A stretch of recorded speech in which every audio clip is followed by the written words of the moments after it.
So throughout the summer, and even as recently as just a few weeks ago, if you'd asked me who I preferred out of Adam Wharton and Carlos Baleba for Manchester United to sign in 2026, I definitely would have gone with Carlos Baleba. To the point where in a video I released a few weeks ago, which I will leave linked in the description, I actually said that I'd be prepared to pay maybe 20 to 25 million pounds more for Baleba in comparison to Wharton. And my reasoning for this was that Carlos Baleba has such a complete skill set while specialising in hugely valuable attributes such as his physicality, speed across the ground, his ball carrying ability, press resistance, and his overall technical ability when he's turning away from pressure, which combined with his dominant defensive ability either in pressing situations or on the recovery in the rest defence, which makes him pretty much irreplaceable if you aren't able to get his signature, unless you're going to go for someone like Valverde or Camavinga, who are very unlikely to leave Real Madrid. And so my reasoning was that there's very few players who can do what Baleba does to the level that he's able to do it,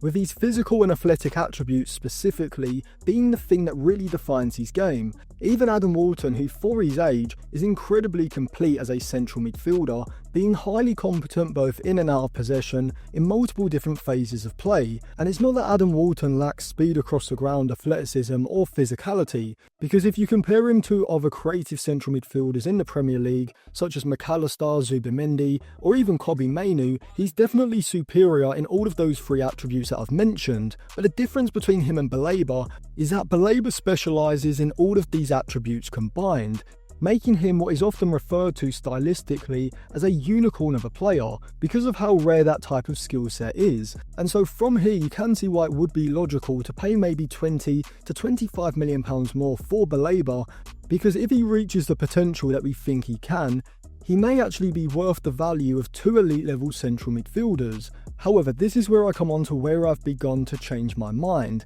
and it starts with that keyword potential. But also I'm going to be reflecting on the stylistic analysis I did of Baleba and Wharton, as whilst initially I did think that Baleba's skill set was significantly more valuable in the modern game, the recent tactical changes that we've seen not just from Ruben Amorim,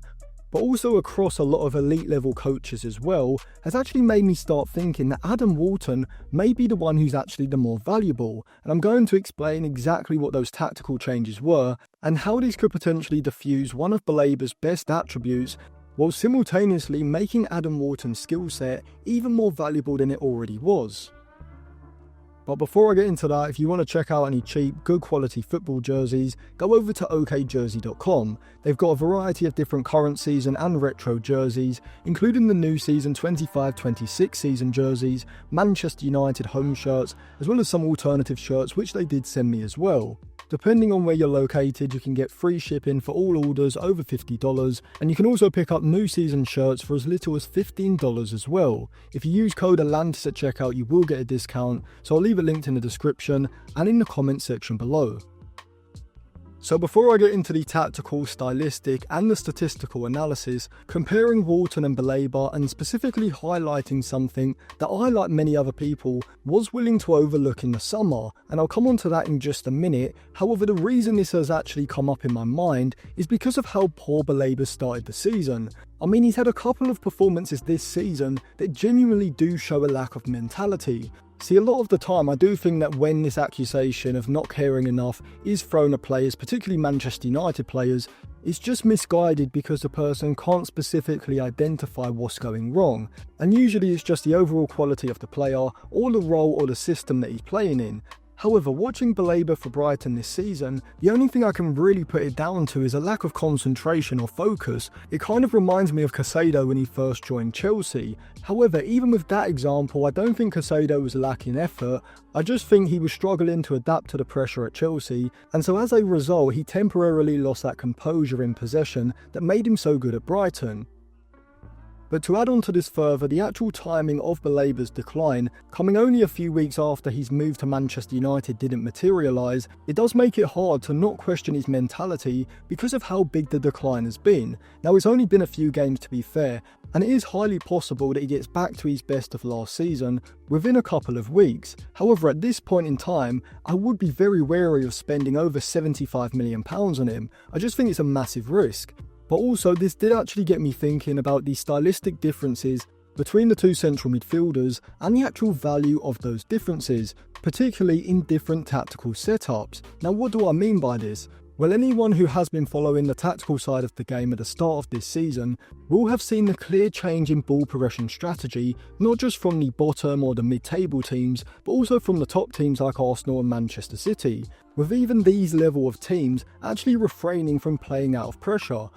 In my opinion, because of how good the pressing systems have got in the Premier League, with teams like Crystal Palace, Brighton and Bournemouth all being very good examples of this. But how exactly is this relevant to the differences stylistically between Baleba and Wharton? Well, think about it logically. What is one of Baleba's best attributes? It's not only his press resistance when he receives the ball with his back to goal, but also his ability to turn the pressing player and primarily to progress the ball via a powerful driving run through the space, carrying the ball into the middle third. And that is probably the key difference between Wharton and Baleba, as Wharton, like Baleba, is very press resistant, probably just as much, but in a different way. Of course, Wharton can turn away from pressure and then drive forward into the open space, but he doesn't have the same explosive ball carrying ability of Baleba, and so primarily he's going to be working the ball out of pressurised situations via 1 and 2 touch passes, flicks around the corner, incisive passes between the lines, whereas Baleba's going to be someone who wants to receive the ball, get goal side of his pressing player, and then take advantage of that space. However, if the tactical meta continues to shift to more of a direct style of play, going long far more frequently from the goalkeeper directly than they had done before, then the obvious effect of that is that there's going to be fewer build-up phases for Baleba to take advantage of, and so rather than being able to entice the pressure, stretching the gap between the opposition's midfield and defensive lines, and then being able to turn his pressing player and drive forward, now because his side, particularly Manchester United at the moment if he was to join, are going long directly from the keeper rather than even trying to entice any sort of pressure, when he does receive possession in the middle third, the space is just more restricted because the opposition are basically already in their compact defensive shape.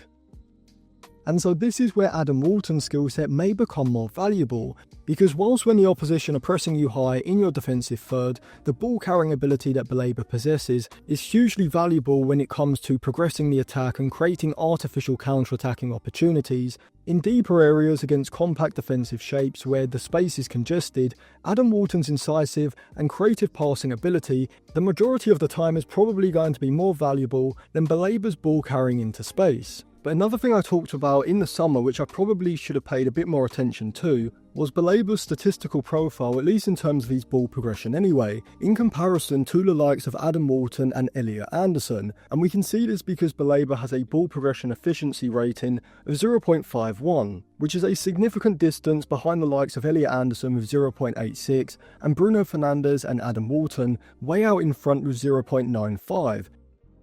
Now, when it comes to his ball winning efficiency, largely due to his percentage of defensive duels won, he does sit behind the likes of Wharton and Anderson, who recorded a value of 0.70, but only slightly behind with 0.67. But Agate and Casemiro are well out in front, with Casemiro actually recording a value of 0.99. He is just ahead of Sander Berg and significantly ahead of Mainu and Bruno Fernandes, and so at least statistically anyway, in terms of ball winning ability, you would put Baleba around Elliot Anderson and Adam Wharton's level, but combine that with the eye test, I think he is just ahead of both of those. But when it does come to his ball progression, what his statistical profile does show in comparison to Anderson and Wharton is that whilst the eye test does show that he has elite level ability when it comes to his progressive carrying, but also when it comes to his incisive passing and long passing as well, he's not yet doing it with the consistency throughout the course of a full season that we are seeing with Anderson and Wharton. And so that is another reason why I am starting to reconsider Baleba over Wharton, but I will continue this into another video,